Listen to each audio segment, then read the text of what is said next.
બીસીસીઆઈના સચિવ છે દેવજીત સકિયા, એમણે ટીમ ઇન્ડિયાની 15 સ્ક્વોડની જાહેરાત કરી દીધી છે.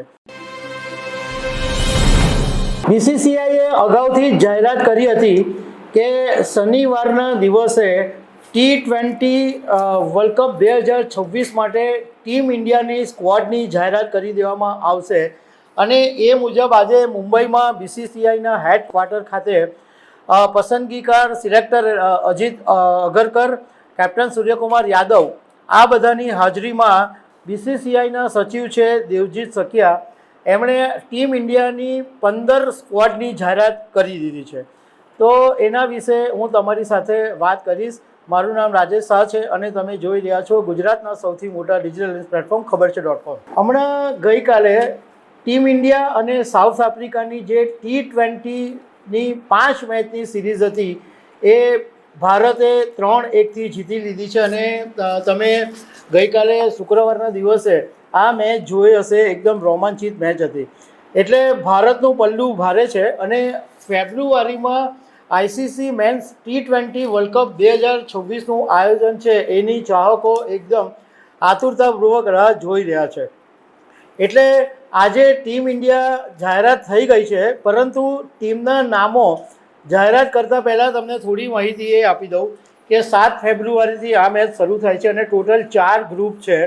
એમાં ગ્રુપ એની અંદર ભારત છે, પાકિસ્તાન છે, યુએસએ છે, નામીબિયા છે અને નેધરલેન્ડ છે.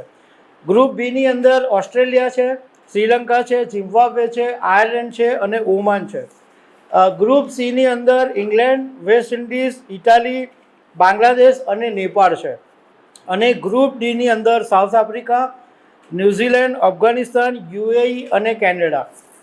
હવે ભારત સાથેની જે મેચ છે એ પહેલાં 7 ફેબ્રુઆરીએ યુએસએની સામે મુંબઈમાં છે, 12 ફેબ્રુઆરીએ નામીબિયાની સાથે દિલ્હીમાં છે, 15 ફેબ્રુઆરીએ પાકિસ્તાનની સામે કોલંબોમાં છે અને 18 ફેબ્રુઆરીએ નેધરલેન્ડની સામે અમદાવાદમાં છે. આ ટીમના નામો તમે જુઓ અને ભારતનું અત્યારે જે પ્રમાણે પરફોર્મન્સ છે એમ જોતાં એમ લાગે કે બાકીની જે 3 ટીમ છે યુએસએ, નામીબિયા અને નેધરલેન્ડ એ ભારતની સામે કમ્પેરેટિવલી નબળી ટીમ છે. તો આપણને કદાચ એટલી મજા નહીં આવે.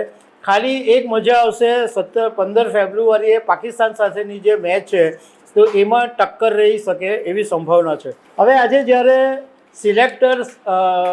આજે જ્યારે બીસીસીઆઈએ ટીમ ઇન્ડિયાની જાહેરાત કરી ત્યારે અગરકરને પત્રકારોએ સવાલ પૂછ્યા કે આ ખેલાડીને કેમ ના લીધો, આ ખેલાડીને કેમ ના લીધો.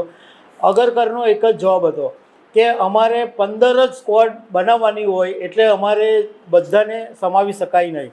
સૂર્યકુમાર યાદવને પણ એના ફોર્મ વિશે પૂછવામાં આવ્યું, કારણ કે છેલ્લી ઘણી બધી મેચોની અંદર સૂર્યકુમાર યાદવ પાસે જે અપેક્ષા હતી એ મુજબનું એનું પરફોર્મન્સ રહ્યું નહીં. 5 રન, 10 રન, 12 રનમાં સૂર્યકુમાર આઉટ થઈ ગયો હતો અને કોઈ એક પણ એવી મેચ નહોતી કે જેમાં સૂર્યકુમારે 50 મારી હોય. તો સૂર્યકુમારના ફોર્મ વિશે પત્રકારોએ પૂછ્યું તો સૂર્યકુમારે કીધું કે મારું ફોર્મ પાછું ક્યારે લાવવાનું એ મને ખબર છે અને હું એને પાછું લાવી દઈશ. હવે 11 જાન્યુઆરીથી ન્યૂઝીલેન્ડની સિરીઝ પણ શરૂ થાય છે અને એમાં આ જે આઈસીસી T20 વર્લ્ડ કપ માટેની જે ટીમ જાહેર કરી છે એ જ ટીમ 11 જાન્યુઆરીએ ન્યૂઝીલેન્ડ સામેની મેચમાં પણ હશે. 3 ઓડીઆઈ છે એ રમાવાની છે અને T20ની 5 સિરીઝ ન્યૂઝીલેન્ડની સામે રમાવાની છે. હવે તમને જે સૌથી વધારે જાણવામાં રસ છે કે આઈસીસી T20 માટે 15 સ્ક્વોડમાં કોના નામ છે, તો સૂર્યકુમાર યાદવને કેપ્ટન તરીકે જ રાખવામાં આવ્યો છે. અભિષેક શર્મા છે, સંજુ સેમસનને શુભમન ગિલની જગ્યાએ લેવામાં આવ્યો છે, કારણ કે શુભમન ગિલનું પરફોર્મન્સ ઘણા સમયથી સારું નહોતું અને ટીકાકારો વારંવાર એવું કહેતા હતા કે જ્યારે સંજુ સેમસન બધી રીતના અનુભવી છે અને એનું પરફોર્મન્સ બી સારું છે તો એને ડગઆઉટમાં બેસાડી રાખવાનો શું મતલબ છે. તો એ પણ સંજુ સેમસનનું નામ એડ થઈ ગયું છે. તિલક વર્માનું હમણાં જબરજસ્ત ફોર્મ ચાલે છે. હમણાં ગઈકાલની મેચ ને આગળની મેચોમાં પણ તિલક વર્મા બહુ જ સારું રહ્યો. હાર્દિક પંડ્યાનું પણ ફોર્મ હમણાં બહુ જ સારું છે અને ગઈકાલની મેચ તો એમ કહી શકાય કે હાર્દિક પંડ્યાને કારણે વધારે જીતા, કારણ કે હાર્દિકે આવીને જે ફટાફટી બોલાવી દીધી હતી એને કારણે સાઉથ આફ્રિકા સામેની મેચ આપણે સરળતાથી જીતી શક્યા. આ ઉપરાંત શિવમ દુબે, અક્ષર પટેલને વાઇસ કેપ્ટન બનાવવામાં આવ્યો છે. રિંકુ સિંઘ છે, બુમરાહ છે, હર્ષિત રાણા છે, હર્ષદીપ છે, કુલદીપ યાદવ છે, વરુણ ચક્રવર્તી છે, વોશિંગ્ટન સુંદર છે અને ઈશાન કિશન છે.